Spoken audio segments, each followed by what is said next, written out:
In 1852, two businessmen saw an opportunity in chaos. Gold had been discovered in California. Hundreds of thousands of people rushed west, and they all had the same problem. No one would deliver their gold, their money, or their mail. Banks didn't trust the frontier, the government couldn't reach California fast enough, and miners sitting on fortunes had no way to send their wealth back home. Henry Wells and William Fargo saw a market everyone else feared. They didn't start a bank. They started a stagecoach company that would carry gold, cash, and packages across the most dangerous terrain in America. Within a decade, Wells Fargo stagecoaches were more trusted than the US government. Their green treasure boxes became symbols of reliability in the Wild West, and a stagecoach company became one of the most powerful banks in American history. This is how Wells Fargo was born, not in a boardroom, but on dusty trails with shotgun guards protecting treasure. Before Wells Fargo, there was American Express. Henry Wells and William Fargo were already partners in the express business, shipping packages and valuables across the eastern United States. The concept was simple. People and businesses needed to move things quickly and securely. Letters, money, packages, gold. The postal service was slow and unreliable, so express companies filled the gap, charging premium prices for speed and security. Wells and Fargo were good at it. By 1850, American Express dominated the East Coast. But they had a problem. The company's board refused to expand to California. California was too far, too dangerous, too risky. The board wanted to stay in safe, profitable eastern markets. Wells and Fargo disagreed. They saw California as the opportunity of a lifetime, so they made a bold decision. They'd go anyway. Without the board's approval, they'd start their own company. To understand why Wells and Fargo bet everything on California, you need to understand the gold rush. 1848, gold discovered at Sutter's Mill.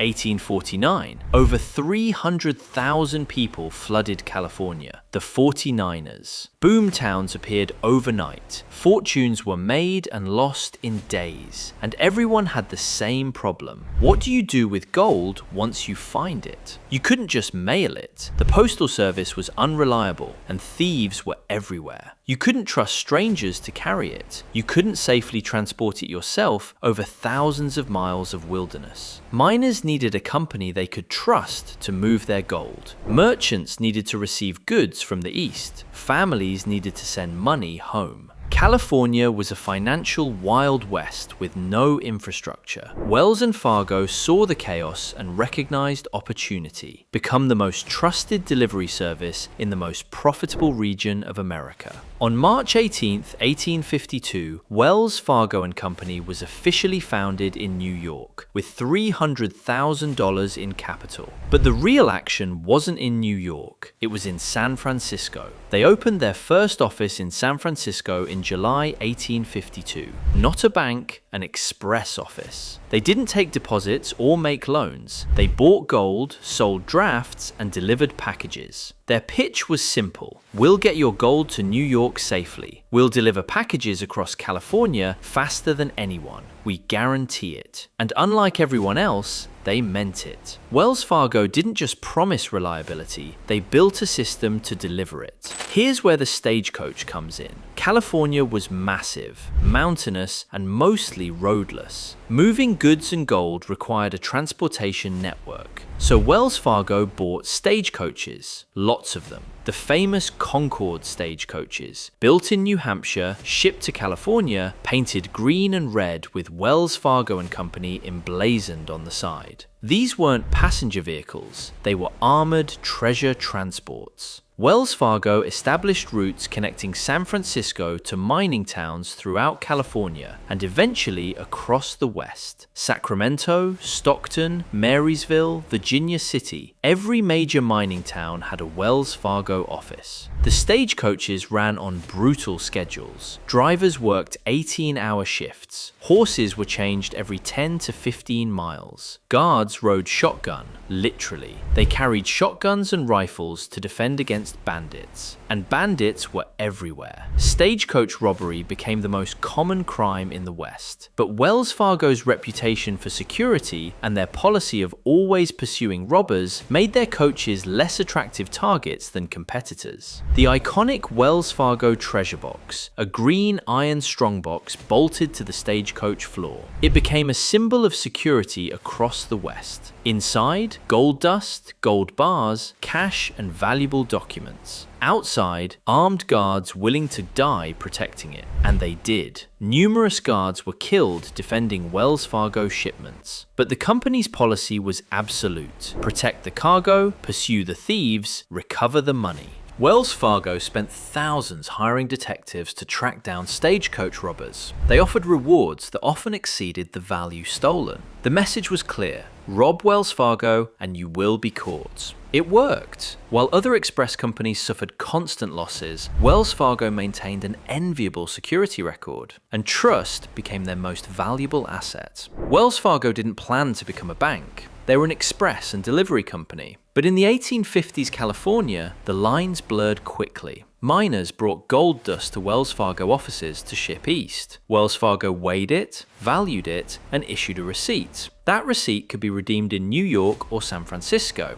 Essentially, it was a check, a financial instrument. Merchants started depositing money with Wells Fargo for safekeeping. Wells Fargo issued drafts that could be cashed anywhere their network reached. They were doing banking without calling it banking. By 1855, Wells Fargo was offering traditional banking services, deposits, loans, currency exchange, alongside their express business. They'd become a bank because their customers needed banking services and trusted Wells Fargo more than actual banks. In 1860, Wells Fargo participated in financing the Pony Express, a mail delivery service using horse-mounted riders to carry letters from Missouri to California in just 10 days. Before that, mail took months. The Pony Express was a money-losing venture that lasted only 18 months, but it captured American imagination and associated Wells Fargo with speed, reliability, and frontier adventure. When the transcontinental telegraph made the Pony Express obsolete in 1861,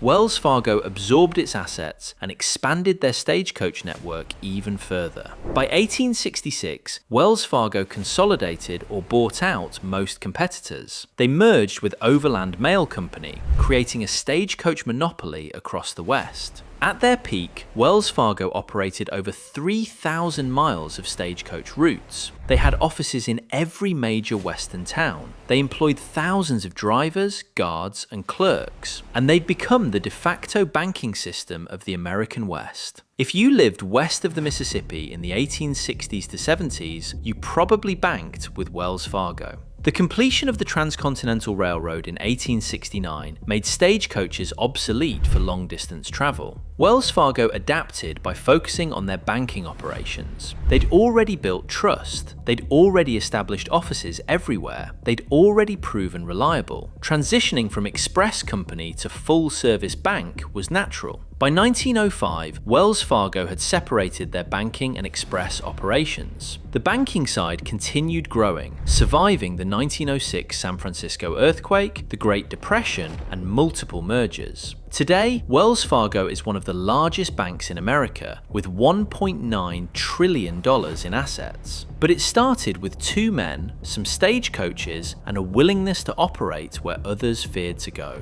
In 1852, Henry Wells and William Fargo started a stagecoach company to deliver gold and packages across the California frontier. They didn't start a bank, they started an express service. But in the chaos of the gold rush, trust was more valuable than gold. And Wells Fargo built trust through reliability. Armed stagecoaches, treasure boxes, shotgun guards, and an absolute commitment to protecting cargo and pursuing thieves. Miners trusted them with gold, merchants trusted them with goods, families trusted them with money. And slowly, an express company became a bank by accident, because customers needed financial services and Wells Fargo was the only institution they trusted. From Stagecoaches to one of America's largest banks, from Frontier Express office to $1.9 trillion in assets. All because two businessmen saw opportunity in the Wild West and built a company based on something simple. Keep your promises, protect your cargo, and never stop pursuing thieves.